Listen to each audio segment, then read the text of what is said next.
Good day, strategy gamers, and welcome back to episode 8 of our Let's Play series, Ruler Waves 3 as Japan.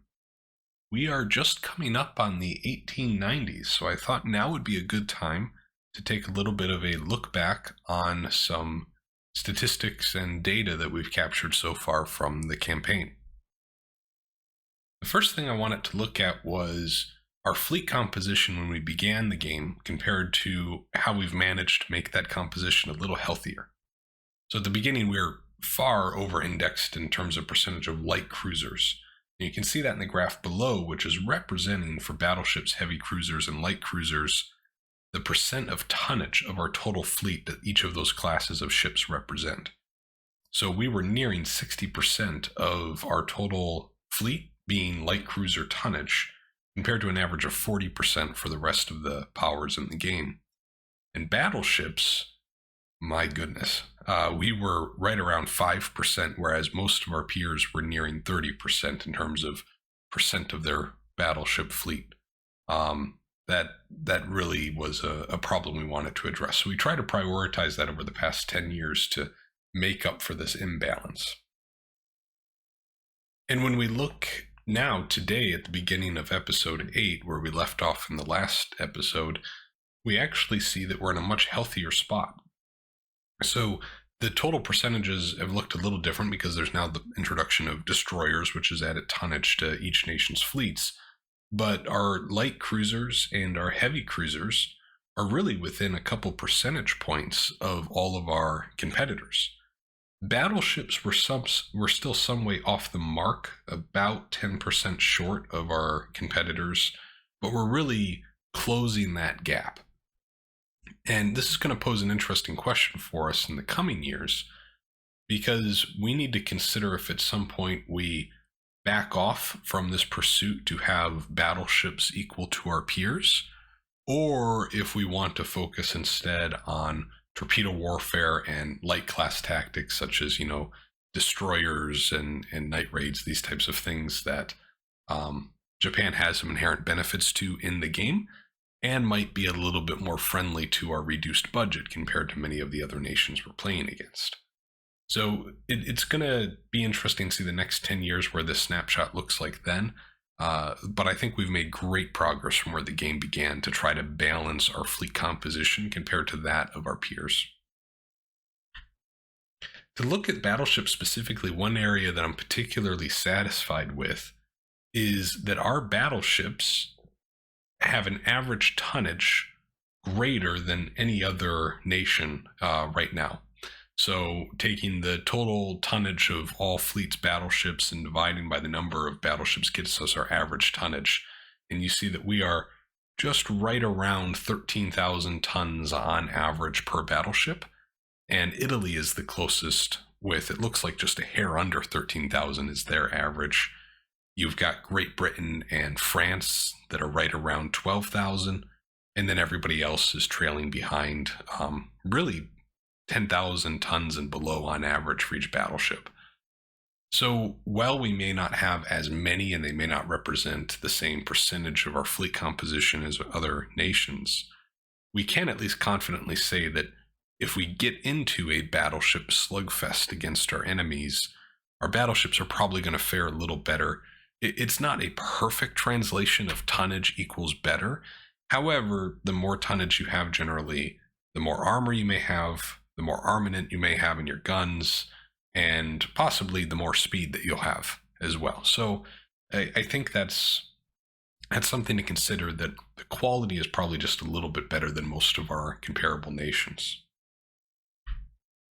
The last area I wanted to look at is just kind of how the budget has fared since we started the game. And we've always been towards the bottom, and this is normal. It's an asymmetric game. Japan had a very low naval budget compared to all these other nations, especially at this time of history. And while we have not grown that much, what I'm happy about is if you look at episode 1, the kind of spread between us and France and every nation other than Great Britain was rather large. But now when you look by episode 8, you see that we've kind of closed that gap. And what I'm encouraged by is that we don't see some trend where all the other nations are actually widening the gap, where they're compounding their economy size and getting larger and larger budgets while we stay neutral or relatively flat. We've actually managed to get closer to their budgets, even though there's still a great disparity between the economies and the budgets of these nations listed. I think this is some decent progress. I would have liked for it to have been more after 10 years. And I think had some of those wars gone a little differently with China in terms of the peace terms, that might be so. But overall, I'm quite satisfied looking at this as a bit of a statistical snapshot of where the budgets are. Before we hop over into the game, I just want to say I have actually every episode been taking a snapshot of just about as much data as I could from the game. And I'm going to continue presenting that in a variety of these episodes. May not be every episode, but I'm going to continue taking little snippets and insights that I found from that data as I use it to try to inform my own decisions. But once we've gotten a little bit further into the Let's Play series, and I've had a chance to really look at all the different angles with the data that I want to, I will be making all of it available through a public Google Sheets. So if any of you are interested in kind of diving in to see kind of the history of somebody's turn-by-turn playthrough, you may find that interesting. So I'll make that available in the nearish future after we've had a chance to look at it a little bit more together. With that, let's hop on over to the game. Diving right in, I want to actually start with a suggestion that a user commented on the channel, Mr. Mac, regarding intelligence levels. And one thing that we've all been tracking together is our technology has been lagging behind compared to all of our other peers. And that's been a little concerning throughout the series. And it's largely stemming from, you know, the budget that we have and what percent of the budget we're able to allocate to it. However, Mr. Mac was so right in pointing out that even though Great Britain is a risk for us in any type of conflict, it's probably worth putting our intelligence level at least on low with them to try to increase the chance, however slight it might be, that we can steal some technology from them. And considering that they're advanced in comparison for technology, it may be a little easier to take some of that from them through those espionage efforts. So we're going to follow that advice, but we're going to monitor it very closely because although I would like to catch up in the technology game, we cannot allow the pursuit of technology to allow us to get into a devastating war with Great Britain. There are very few circumstances in which a war like that would be positive for us at this point in time. That will, of course, change as we continue growing our own fleet. So we also ended last episode with a budget surplus. We're going to let that run for a little bit, again, for opportunities to buy technology. But also we're going to let these Kai classes continue building over the next 15 to 31 months. And then I want us to start actually examining, do we pursue more light warfare with destroyer and torpedo tactics and really try to push that area in our fleet composition? Or do we continue trying to make up the ground in the battleship space? And is there maybe a possibility to look at some battleship options that are perhaps even a little lower in tonnage? So we'll see where that takes us. Moving on to the next turn, let's see what we have.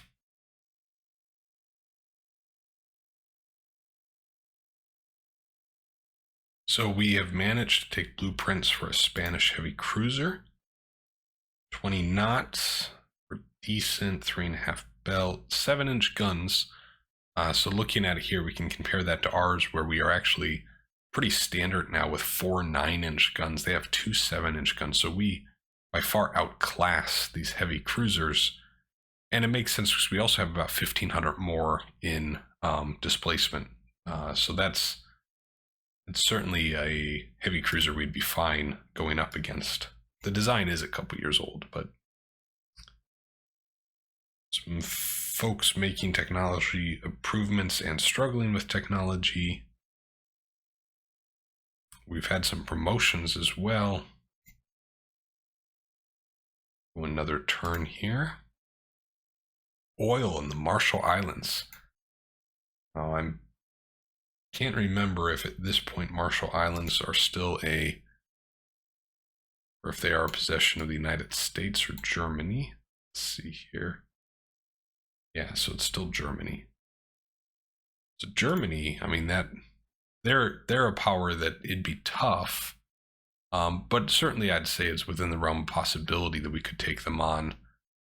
And you look at them having almost 5 times as many battleships as us. However, that tonnage is only about a 3-to-1 ratio. So you feel a little more confident looking at those numbers, you know?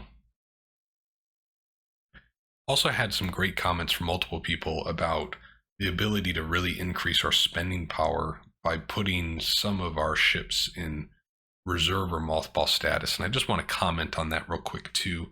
I I will be honest with everybody. In most of my playthroughs that I have Rule of the Waves 3, even those that I'm not, say, recording videos for here, I generally shy away from that. I'm not saying I never use the mechanic, but I, just in my own experience, I've found that crew quality and just kind of the quality of the ship is so important in these battles. I put a lot of faith into having good crew quality, and now with the new commanding officer mechanics as well, that I'm always maybe a little too hesitant to leverage that mechanic. But the second reason, where maybe I'm a little bit more conservative in this playthrough than in others, is with our rule of using auto resolve for all battles.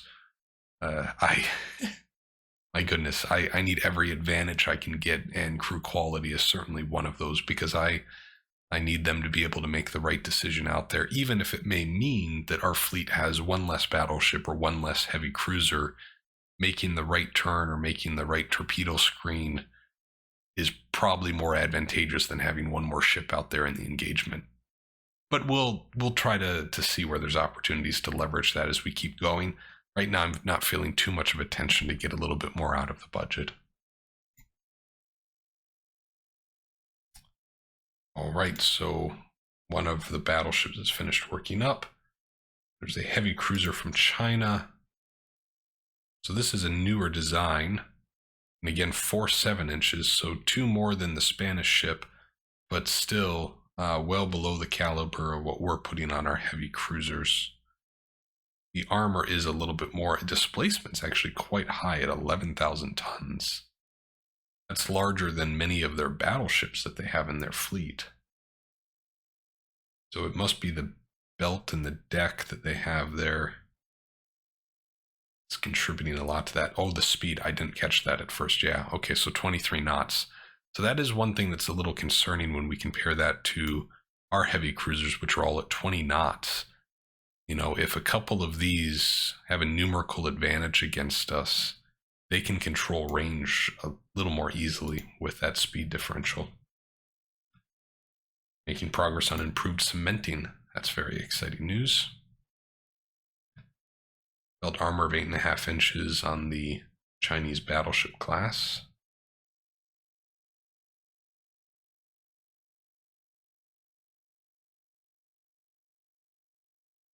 Prime Minister wants to reduce finance for the Navy to build a new palace and yacht.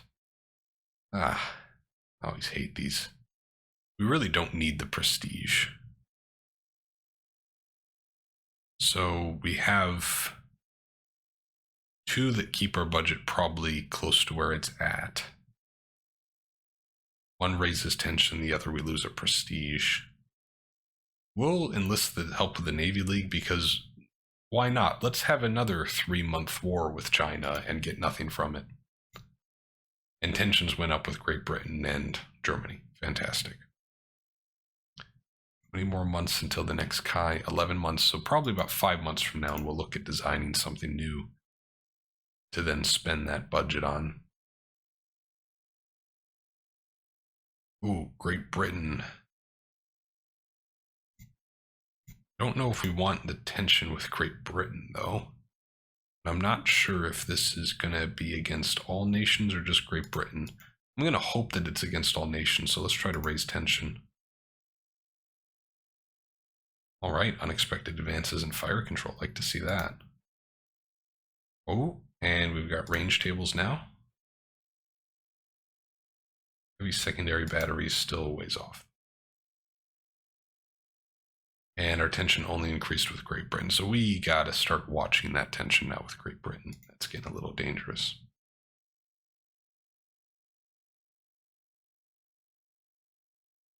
Regional war seems imminent. One of our factories wants to step up exports to the belligerents. I want that budget and even at the cost of tension. Okay, so raised tension with Russia and Germany. That I'm okay with. It's just the Great Britain one that I'm a little worried about. So we have the Kai there in 9 months. Let's see. I don't think there's any new research we've had in guns. There is not. There's nothing big there.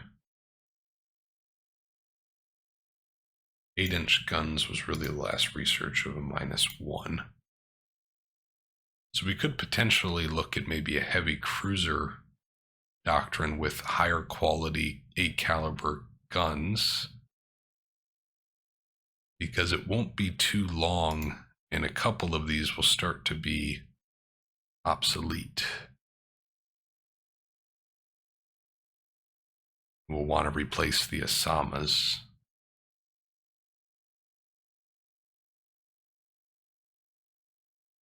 Yeah, we're probably a little ways off from that still, though. We'll keep going. But I think now we have to look at reducing tension with Great Britain. All right, so this is what I was hoping for, a technology offer. It's not one that's terribly exciting.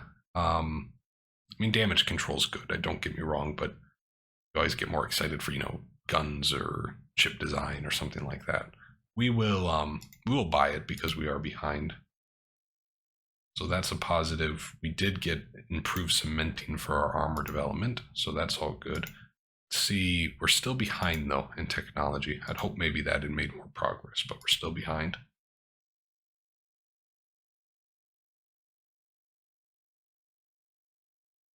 Right, so far no success in hydraulic riveting. Temporary setback in early coastal submarine.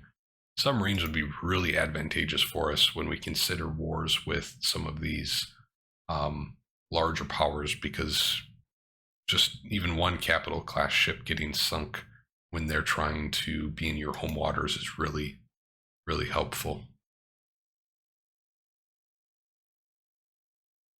All right, so China has that heavy cruiser. I think this is a second one in that class with 23 knots. So the speed of those ships is starting to be a little worrying.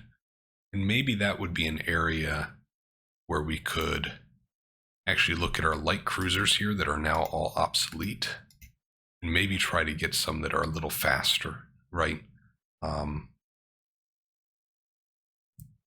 Let's do that. Let's go and design some light cruisers that are a little faster. We'll put that higher quality 8-inch gun that we have on them now. And yeah, let's do that. So let's design a light cruiser. Now today we're at 5,000 tons. We want one larger than that. They're giving us some really small light cruisers here. Come on. Might have to just more manually generate this if this doesn't prove fruitful here. 5,000, okay. I think we can go up to 6,000 right now. Yeah, okay, so that's still classified. Oh, they put 4-inch guns on the thing. So let's just clear all turrets. And let's go for our nice 8-inch guns. I think we can do dual turrets. I think. Nope, that makes it a heavy cruiser. What about now? Still a heavy cruiser. So let's try putting single turret 8-inch on there.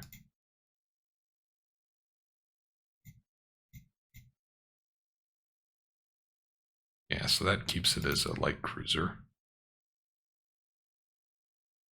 And then secondary guns. We've got 4-inch. go up to 6-inch. What does that do?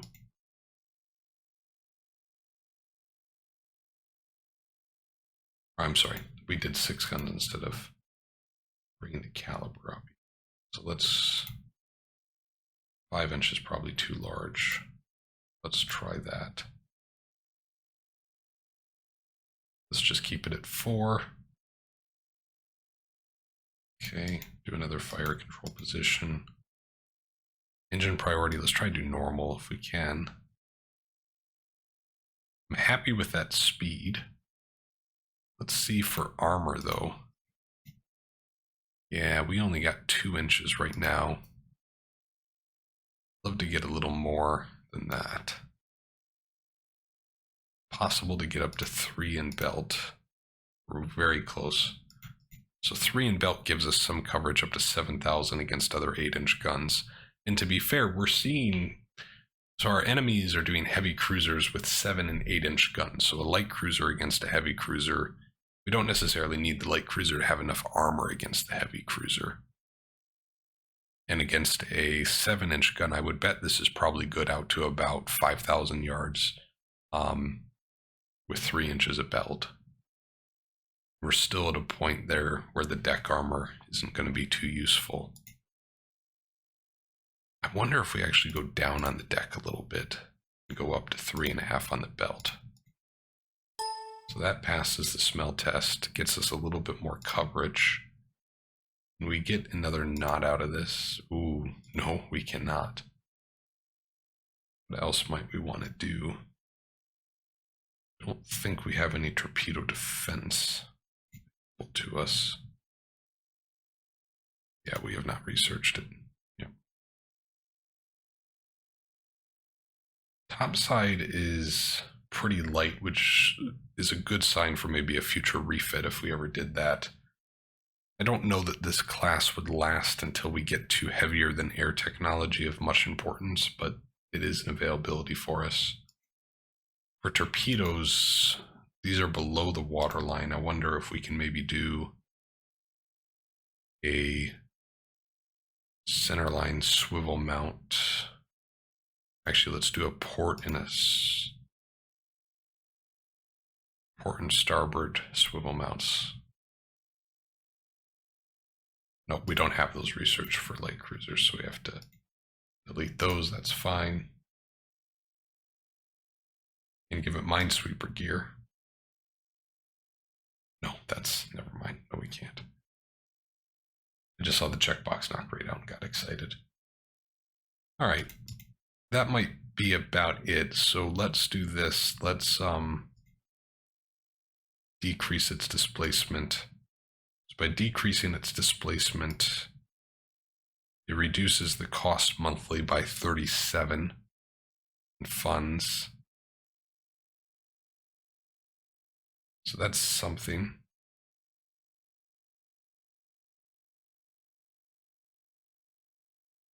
Can we get away with 2? Yeah. 3? There we go. Let's do that. So 5,700 displacement makes it just a little cheaper. I think that'll be good. Let's go with that. We're all okay on the design. And we'll save it. So it'll take $2,000 in 2 months to design it. That's fine. So this is that heavy cruiser again at the 23 knots, 7 inches. Okay. So that's good.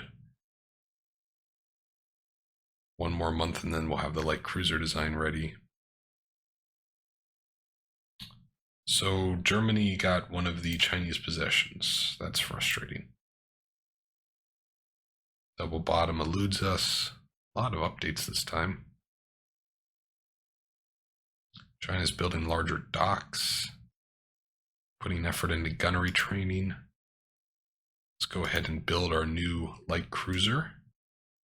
Just build 1 for now, and as the Kai battleships finish, so 1 in 4 months here, we'll use those funds to build more light cruisers. And then that will replace our existing light cruiser fleet. Following that, we'll replace our heavy cruiser fleet. And I actually think what we will do, I should have done this earlier, the Fuji, which was our very first battleship, it's just so small, so outclassed, and its maintenance is 100 a month. I'm actually just going to scrap it. So the Minister of the Navy notes that scrapping will leave us with less than 7 operational battleships. We have one coming in just a couple months, for goodness sakes. We'll take the Prestige hit, that's fine.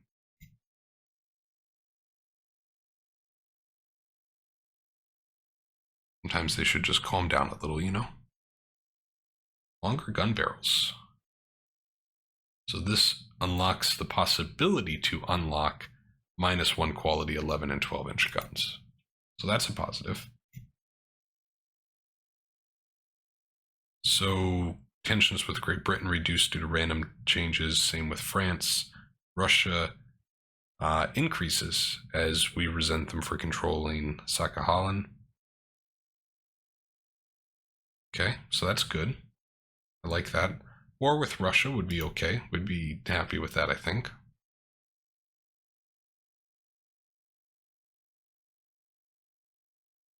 Nothing too big there to report on. One more month and the next Kai class should be finished. We've got reduction in tensions for a few folks, Italy and Spain and Germany, whereas tensions increase with Russia and China. Again, that's all pretty positive news. Sorry, one more month now until that Kai is complete. Let's go ahead and just proactively actually go here with the Kai and let's put it into the first battle division. And then let's just make sure we've got a leader for the first battle division. We do. Okay. That's good. So then as the new ones come in, they'll go into the first battle division. So the Mikasa almost got bursting charges. Tensions with Russia decrease. We can't seem to make up our mind there. Assign a commander. Let's see what we've got. There is an above average available, so that sticks out immediately. Let's go with Captain Okada, and then let's place them in the first division. Perfect. We will also go ahead and start building another Takasago. Do we do 2 of them maybe? Let's take a look at how long we have until the next battleship. 7 months. So yeah, let's go ahead and actually do 2 of them. So we now have 3 light cruisers in the yards with 2 more battleships coming out soon. That's good news. Hydraulic riveting continues to evade us. China and Russian tensions do increase. It's understandable and good news. Spy from Italy has been discovered. Italy's nowhere near us. Let's take the budget and tension increase. So machinery advancements, 3-drum broiler. Oh, destroyers up to 400 tons. That's a positive step. And we finally get Lyddite bursting charges. That was a pretty good month for us. Let's take a look at Almanac. We are still behind though. Oh, can we ever get out of that perpetual stagnation? Now we are about flat in our budget, but we haven't done this in a while. We're actually going to increase dock size just to make sure that's always kind of staying up to pace, because our economy hasn't been increasing dock size, which is a little disappointing. The US and Italy signed an alliance. That's a little unexpected. Okay. China's refitting some of their battleships and increasing naval spending. Russia has a couple of battleships coming out soon. Budget took an even greater hit there, not sure why. Oh, better torpedo technology. Torpedo launches are more accurate. Not going to say no to that. I think we'll do a couple more light cruisers, and we might have to go back and take a look at the destroyers before we replace those two aging and obsolete heavy cruisers. Smokeless powder from Spain. So our spy stole a technology. We're very happy about that.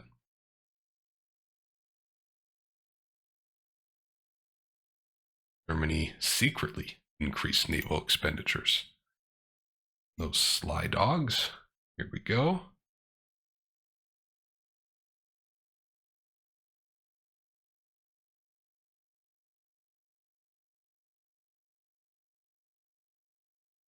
Let's see.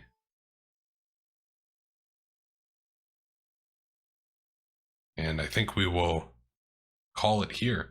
Thank you so much, everyone, for tuning in today. Any questions or comments, please leave them in the comments section below. As always, really appreciate your support of the channel and the videos. And as always, Strategy Gamers, hoping you have yourselves an excellent day. Bye now.